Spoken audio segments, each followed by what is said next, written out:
Então vamos lá para a gente terminar aí nossas aulas sobre Roma Antiga. Então, acredito que nós estamos na terceira aula sobre Roma Antiga. Tá? Hoje a gente vai trabalhar aqui as questões relacionadas ao Império Romano, que é a última fase aí da história dos romanos na Antiguidade.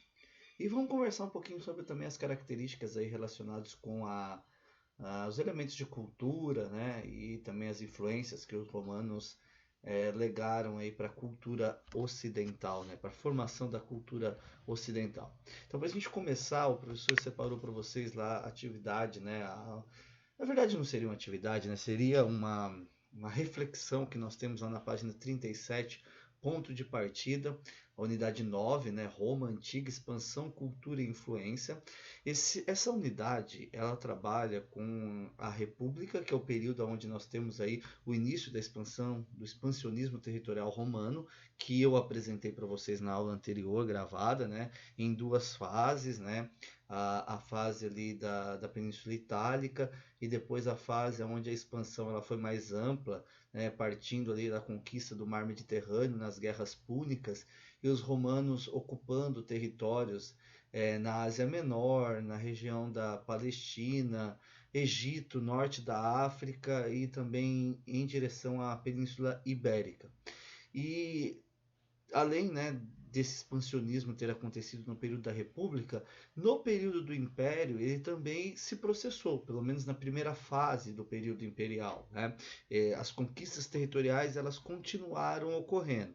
Vale a gente destacar aqui já de início, né, que essas conquistas territoriais elas representaram uma ambiguidade para os romanos, no sentido de que o afluxo de riqueza foi muito grande, o poder que os romanos eles desenvolveram foram muito grande.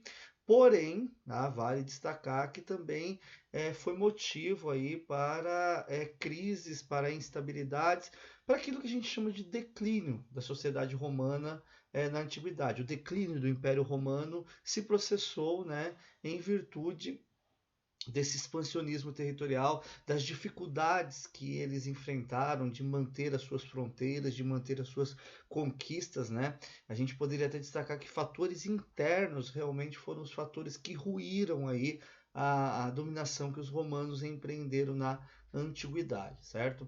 Bom, é claro que não é só o império propriamente dito, que se ruiu com o expansionismo territorial. Na aula anterior, né, o professor já apontou para vocês aí que a própria República Romana, ela também entrou em colapso em virtude da expansão territorial, em virtude das disputas políticas que ocorreram por causa do expansionismo territorial, né, em virtude das crises sociais que se estabeleceram também por causa do expansionismo territorial. Ou seja, né, a gente vai entender que essa expansão territorial ela foi um motivo, né, de glória e foi um motivo de decadência também para os romanos na antiguidade, seja no período republicano ou até mesmo no período do Império. Então lá na página 37, esse ponto de partida nos remete aí a uma obra, né, que o professor está projetando aí, vocês têm a possibilidade de olhar para a apostila de vocês na página 37, né?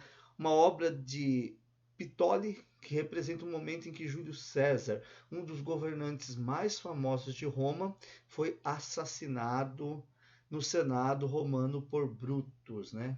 A famosa frase até tu Brutus, né?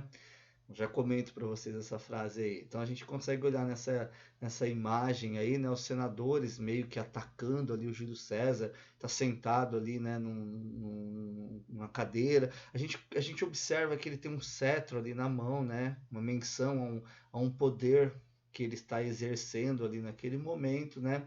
E atrás na imagem aqui, ó, a apunhalada que ele vai receber do famoso Brutus, o cara que supostamente tem uma frase do Júlio César, né? Olhando, vendo, sentindo a apunhalada, ele olha para trás, ele vê o Brutus enraivecido e ele fala: até tu, Brutus. O porquê dessa frase, né? Contando a história aqui bem rapidinha, o Brutus ele era uma espécie de pupilo do Júlio César, né? Imaginemos assim um cara que entrou, né, dentro dessa carreira política, era um senador ali, e ele tinha a proteção do Júlio César, né? Um pupilo mesmo, né? Um protegido.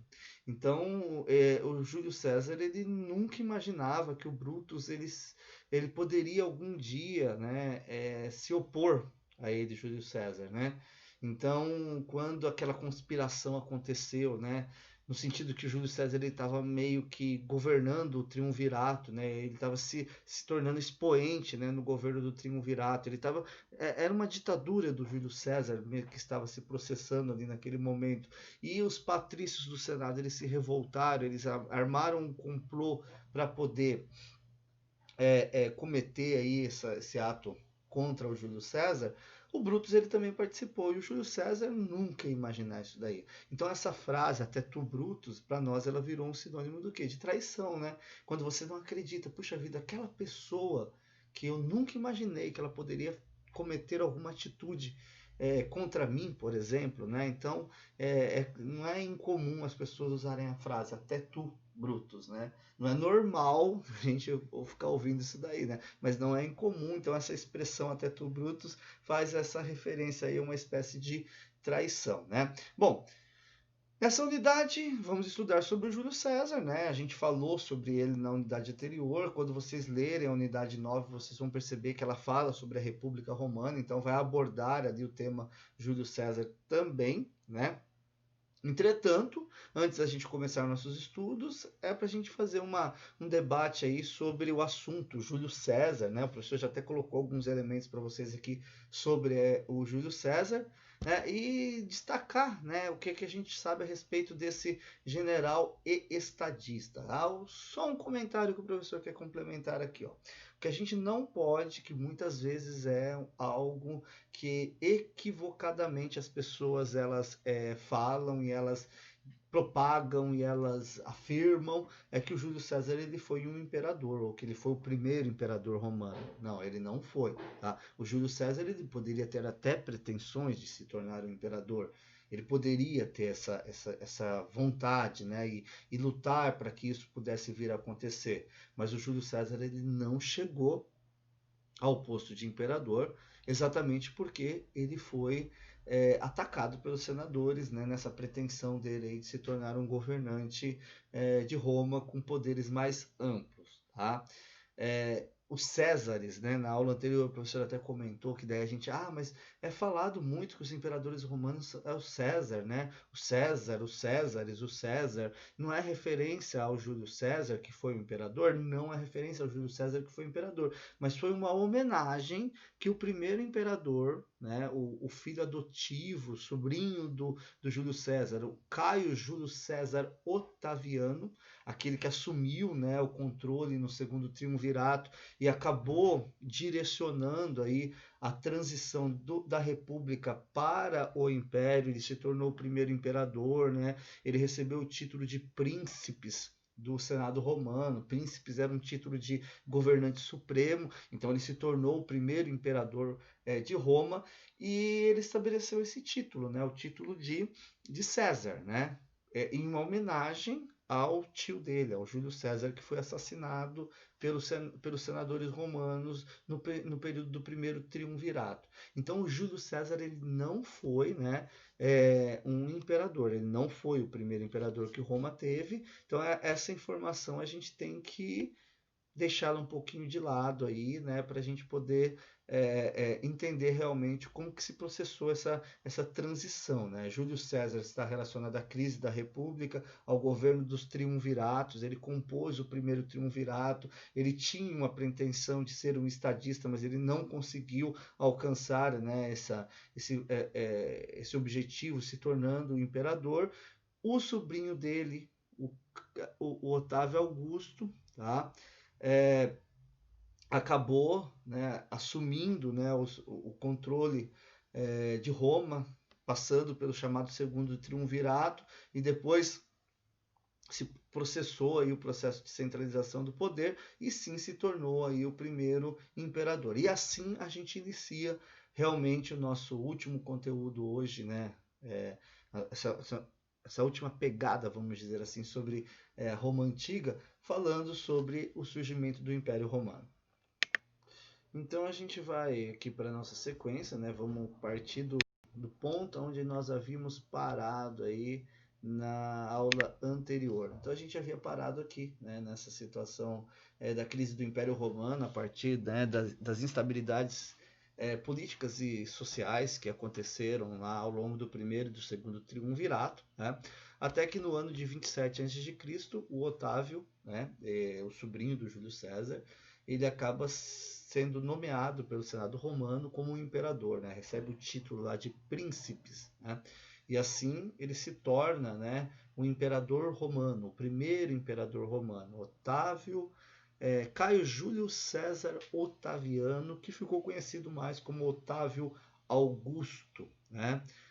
No caso aí Augusto por causa do título também que ele recebeu, né, do Senado romano, Augustus. Isso não fazia parte, né, do nome dele, assim como lá o César, né, era um título que todos os imperadores romanos receberam. O Augusto também era uma titulação, vamos dizer assim, que o Senado eles davam aí para os imperadores romanos, tá? Então o professor ele preparou, né, nessa apresentação aqui, a gente tem uma síntese para poder apresentar para vocês do que foi o Império, das características principais que se desenrolaram no Império Romano, né? O que diferencia, por exemplo, o Império da monarquia romana? Vamos começar por essa, o que diferencia o Império da monarquia? Bom, quando a gente fala do Império Romano, nós estamos falando da concentração de poderes nas mãos do imperador, tá? Um monarca, né? Uma pessoa que assume essa posição aí de ser um monarca da cidade de Roma, mas por que nessa fase a gente trabalha a ideia do imperador e não do monarca, como era no período da monarquia? Isso em virtude dos povos que estão submetidos ao poder de Roma, né? Na monarquia que nós estudamos anteriormente, era somente a cidade de Roma, né? Não havia domínios de outros povos que estavam submetidos ao poder do monarca romano. Agora no Império não, né? Em virtude do expansionismo territorial iniciado ali no período republicano e também, né, esse expansionismo ele continuou acontecendo ao longo dessa fase aí do chamado período imperial. Nós vamos tratar o monarca de Roma não mais como um rei de uma cidade. Tá? Agora ele é imperador de um vasto território, como nós podemos observar aí, né, ó, nesse mapa que o professor tem aí na apresentação para vocês, né, a expansão do Império Romano aí ao longo, né, desse período aí da história de Roma. Bom, o Império Romano para nós aqui, para facilitar o nosso estudo, a nossa compreensão, nosso entendimento e tudo mais que a história gosta de fazer, a gente vai dividir em dois momentos, né? O chamado Alto Império, do século I até o século III, tá? A gente fala século I ao século III, vamos pensar aí, né, que seria o século I antes de Cristo, apesar de não estar aparecendo ali, né, e o século III já depois de Cristo. O que o Alto Império ele tem de características, né? É o período onde esse sistema político ele vai alcançar o seu auge de desenvolvimento, tá? O seu auge de poder, o seu auge de significação. Tá?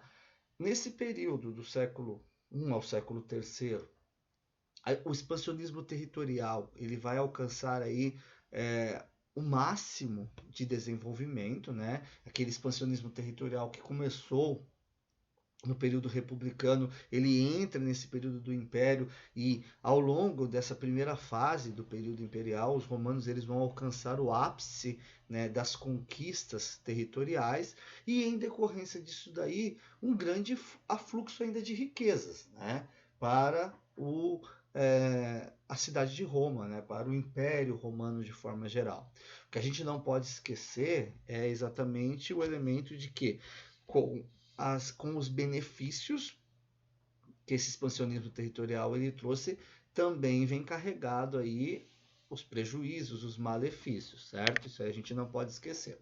Bom, o desenvolvimento da política pão e circo, né, ou a manutenção e a utilização sistemática, né, da chamada política de pão e circo, que estabeleceu aí um período, né, dentro desse Alto Império Romano, um período de estabilidade governamental, né? Foi um instrumento que os imperadores eles utilizaram, eles não inventaram, né? Aqui é importante a gente destacar esse elemento, né? A política pão e circo não é uma invenção do período imperial, ela já acontecia no período da República, mas os imperadores eles conseguiram, né, de certa forma, resgatar essa prática da política pão e circo aí e dar uma roupagem legal para ela e conseguiram com isso conter as animosidades que estavam acontecendo, as instabilidades que estavam acontecendo na sociedade romana, né?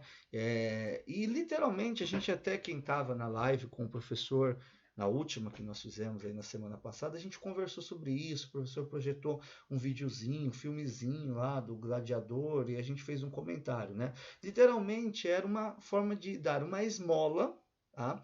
E um entretenimento para que a população, ela alienada, não questionasse aí o poder, né, dos patrícios, o poder do imperador, pelo contrário, né? Inclusive, essa política fazia com que os patrícios, os imperadores, os governadores das províncias romanas, eles fossem vistos aí como pessoas de uma certa bondade, né? De uma certa bondade. Tá? Que se preocupava com a população, mas na verdade era uma forma assim de através de uma esmola eles alienarem de certa forma a população. Tá? O professor está destacando para vocês ali que a sociedade romana nesse período aí do Alto Império era mais ou menos composta por 60 milhões de pessoas, tá? Sendo que somente 5 milhões e meio eram considerados cidadãos, tá? Então a gente vê aqui a importância da política pão e circo, né? Um 10, nem 10% da população ela era cidadã nesse momento, né? 90% não tinha privilégios, não tinham acessos aí ao poder e aos privilégios do poder. Então, para conseguir manter essa estabilidade, né, que foi inaugurada com Otávio Augusto, né, no período da chamada Pax Romana, né, ou Paz Romana, eles tinham que lançar mão desse recurso aí da chamada política do pão e circo, né? Então, isso aí é um elemento que é muito importante a gente destacar, né, e poder relacionar também, né? Muitas vezes a gente é questionado o que foi a Pax Romana. Então, é um período de paz mesmo, né? Um período de uma certa estabilidade dentro, né, da administração do Império Romano, sem crises sociais acentuadas, que possibilitou aí um desenvolvimento. E isso ocorreu em virtude, né, em grande parte, em virtude do controle da população através da chamada política do pão e circo. E o Baixo Império corresponde aí à fase final, né, da história da Roma Antiga, da Antiguidade Clássica em Roma, né? Vai do século III até o século V e, né, marca aí um período de uma decadência bastante acentuada, né, da dominação romana, né, uma decadência bastante acentuada aí do poder dos imperadores romanos e de todo o aparato administrativo que os romanos haviam elaborado nesse período da República. Tá? Um dos elementos que também é marcante nesse período é a diminuição das conquistas territoriais, isso porque os romanos eles começam a ter que dar um enfoque maior para as questões internas, né? O território estava muito amplo, eles já não tinham mais condições de pessoal, nem condições financeiras de expandir, de aumentar essas conquistas, tá? Então eles acabaram aí não conseguindo mais essas práticas aí de conquista de outros povos, e em contrapartida a gente tem até uma situação que é ao contrário a isso daí, né? Eles vão começar a enfrentar uma série de revoltas dos povos conquistados aí e ameaças de outros povos vindos de outros territórios aí ocupando territórios que até então eram domínio dos romanos. E em consequência, né, dessa diminuição das conquistas territoriais, a escravidão também, né, que era a base aí da mão de obra e da produção dos romanos, ela entra em colapso, ela entra em decadência, né? Vale a gente lembrar, né, que o escravo em Roma, né, assim como o escravo da antiguidade, era três, né, critérios: a conquista de povos, né, o dominado em guerra, o nascimento e a escravidão por dívida, sendo que a escravidão por dívida nós vimos que no período republicano ela foi abolida, né, pelas rebeliões, né, pelas revoltas do Monte Sagrado ou pelas revoltas da plebe. Então sobrou aí somente as conquistas territoriais e o nascimento, né, que determinava aí a escravidão. Com a diminuição aí das conquistas territoriais, consequentemente, né, esse sistema aí, que era a base da produção, a base da mão de obra dos romanos na antiguidade, ele entrou em colapso e os romanos tiveram que lançar mão aí de um outro sistema, né, para poder superar aí essa crise do escravismo. Bom, aí uma tosse aqui, né? Tomar uma aguinha aqui só para dar uma lubrificada, né? Alguém aceita a aguinha com gás. Mas enfim, vamos lá. Já deu uma melhoradinha aqui. O professor separou aqui para vocês também alguns imperadores, né? E destaquei alguns feitos desses imperadores aí do período do chamado Baixo Império. Vejam vocês ali que a nossa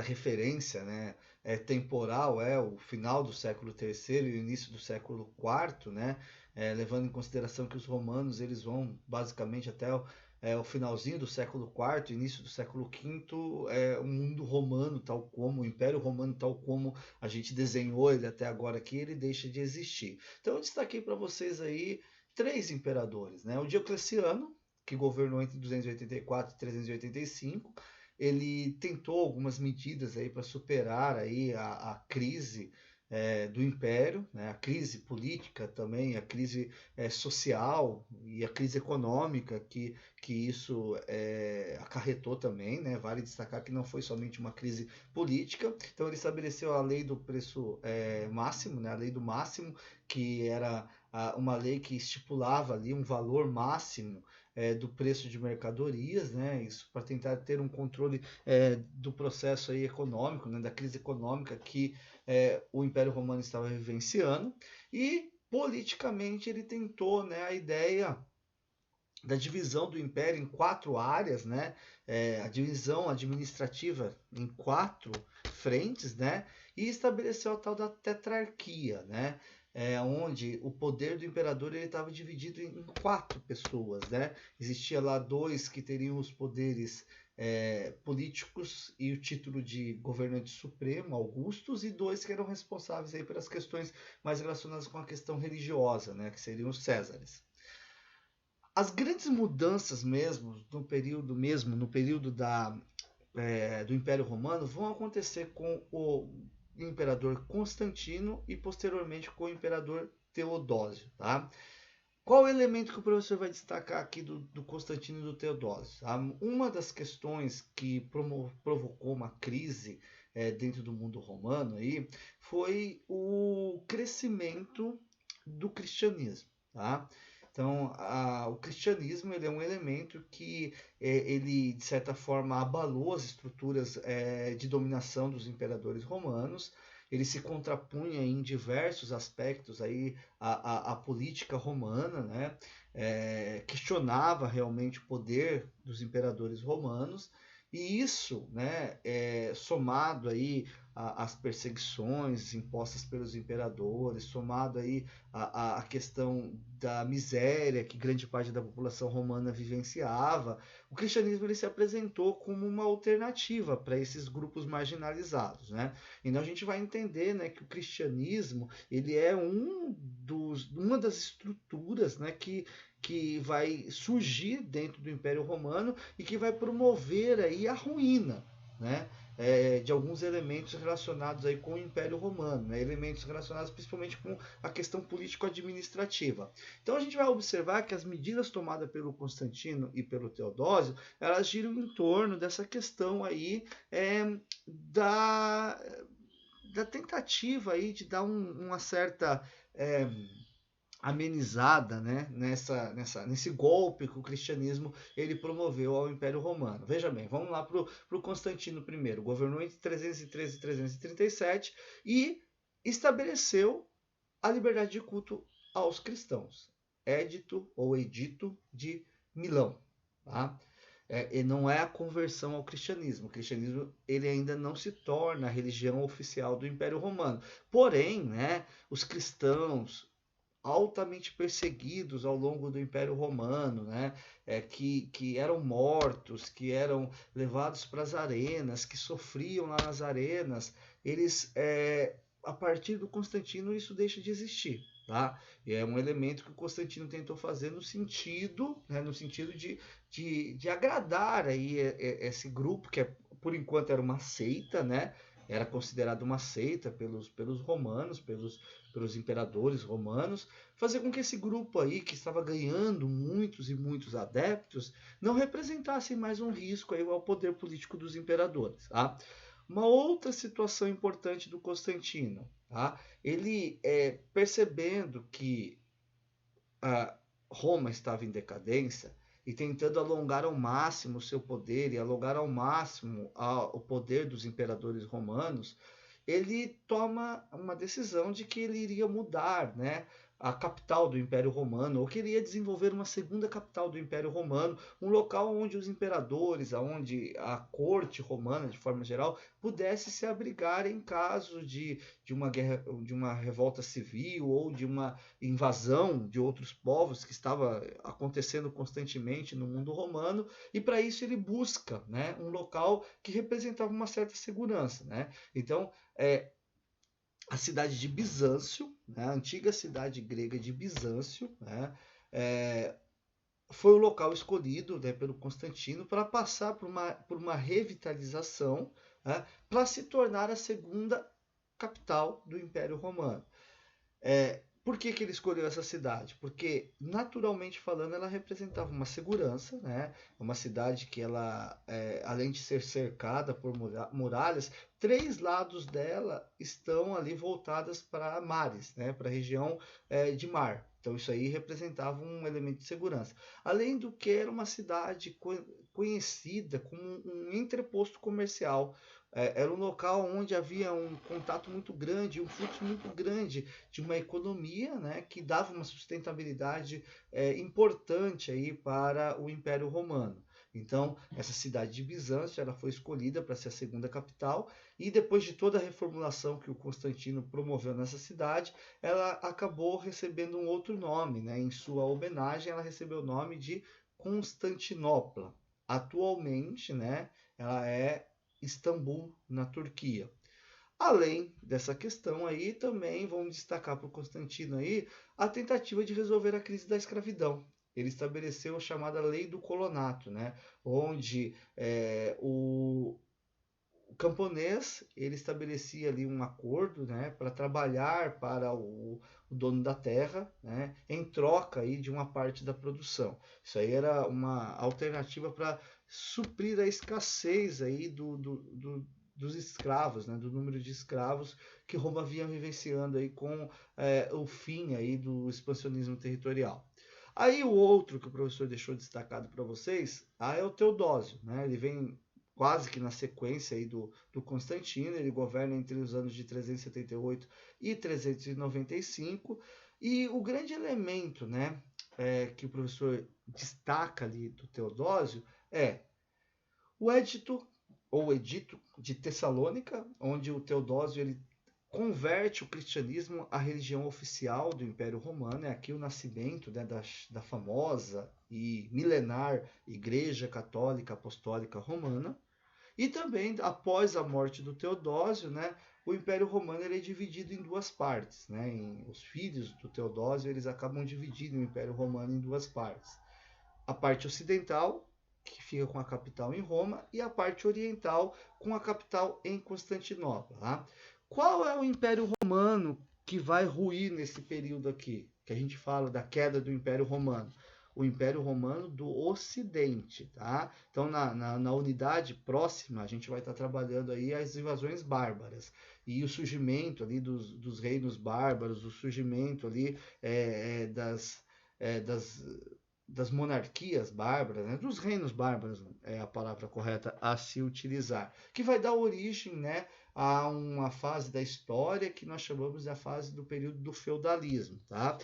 Quando a gente for trabalhar isso daí, ó, atentem-se para que é o Império Romano do Ocidente, que tinha capital em Roma, que vai, a partir do século IV e ao longo do século V, vai entrar em ruína, tá? Vai deixar de existir e vai surgir no seu lugar aí os reinos germânicos, ou os reinos bárbaros. Tá?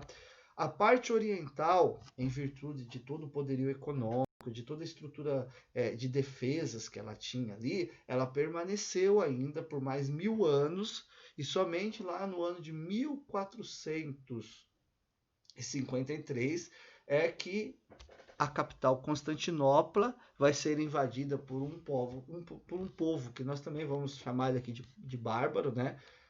Já na próxima unidade a gente vai destacar para vocês o que são esses bárbaros aí que a gente está falando, que vai provocar a ruína da parte oriental do Império Romano. Tá? Então a parte ocidental entra em crise e entra em ruína em 395, a parte oriental somente em 1453. Tá? Essa é a divisão aqui no mapinha aparecendo para nós, né? Império Romano do Ocidente, esse aqui que vai ruir, Império Romano do Oriente, né? Ó, Bizâncio, que vai se tornar Constantinopla, que o professor destacou para vocês. Esse daqui vai permanecer até 1453. Tá? Bom, crise geral do Império Romano. Para a gente caminhar para o final aqui, o professor, depois na próxima live, aí a gente vai ter que conversar um pouquinho sobre outras questões aí culturais para nossa aula não ficar tão extensas, né? Então vamos lá. A questão do expansionismo territorial e da ação imperialista, né? Isso provocou um aumento de custos bastante elevado aí para a população romana, né? Manter as terras sob o domínio não era fácil, demandava recursos financeiros, demandava recursos de pessoal, então isso daí acabou aumentando, né, muito e significativamente o custo de vida da população. As guerras civis, que se estabeleceram também ao longo do Império, principalmente no Baixo Império. A crise do sistema de produção, a crise do escravismo, né? O surgimento do colonato, ele vem para tentar dar uma solução para isso daí, né? O colonato, ele representava um arrendamento de terras, mas ele não conseguiu dar conta, né, dessa questão relacionadas aí com a mão de obra e com a produtividade. O cristianismo, que o professor destacou para vocês, né, que fazia uma oposição a uma série de elementos administrativos do Império Romano. Tá? Era uma afronta, muitas vezes, né, os discursos, as pregações aí, dos missionários cristãos, era uma afronta aí ao poder considerado divino dos imperadores. Tá? Além disso, uma crise econômica que se estabeleceu em virtude da questão da mão de obra, houve uma menor produção, uma desvalorização da moeda e uma crise relacionada à questão dos preços. Tá? O retorno aos campos, né? Então, um ruralismo autossuficiente. Esse retorno aos campos aqui, um êxodo urbano, né? E uma volta ao mundo rural, vai acontecer em virtude dos elementos aqui da crise econômica. Muitas pessoas acabam voltando para o campo, tentando buscar aí uma autossuficiência para sobreviver, e também tem muita relação com a invasão dos povos bárbaros, né? Uma vez que os bárbaros, eles buscavam invadir os vilarejos, né? Eles viviam das pilhagens, dos roubos, então eles acabavam invadindo os vilarejos e acabava que a área urbana representava um risco de vida para o habitante daquela área urbana. Então, estar no campo, muitas vezes, representava uma forma de se defender. Tá? O que o professor queria destacar aqui no final? Ó, o golpe de misericórdia no Império Romano do Ocidente e posteriormente do Oriente, que é uma outra história, mas vamos pensar no Ocidente aqui, ó, foi exatamente o quê? A invasão dos povos bárbaros, tá? As invasões germânicas. Só que um elemento importante é a gente entender que isso não foi o fator determinante da crise e da queda do Império Romano do Ocidente. Isso por quê? Porque o Império Romano do Ocidente, ó, por essa listagem de coisas que o professor colocou aqui para vocês, ó, ele já estava ruído. Tá? Imagine aí que era uma estrutura, né? Um palácio, né? Uma construção. As paredes todas rachadas, né? As colunas todas rachadas, tudo caindo já. Né? As invasões bárbaras, elas chegam simplesmente para dar, né, aquela martelada final e fazer com que fazer com que toda a estrutura, ó, viesse abaixo, tá? Então isso aí é um elemento importante para a gente poder entender todo esse processo aí de uma nação, né? Um povo que se teve um esplendor gigantesco, que teve um poder gigantesco, como que eles chegaram aí ao seu declínio? Internamente, tá? As contradições internas, as crises internas foram os fatores que determinaram essa crise aí, e isso não dá para ser deixado de lado, certo, galerinha? Então, ó, o professor acabou extrapolando aqui o tempo que a gente costuma estabelecer de aula, entre 30 e 30 e poucos minutos, né, para a gente não se alongar tanto. Tá? Então, na próxima aula aí, que a gente já for caminhar para a questão dos povos germânicos, antes disso daí o professor vai conversar um pouquinho com vocês sobre as influências culturais que os romanos legaram aí para o mundo ocidental. Falou? Abraço, até a próxima.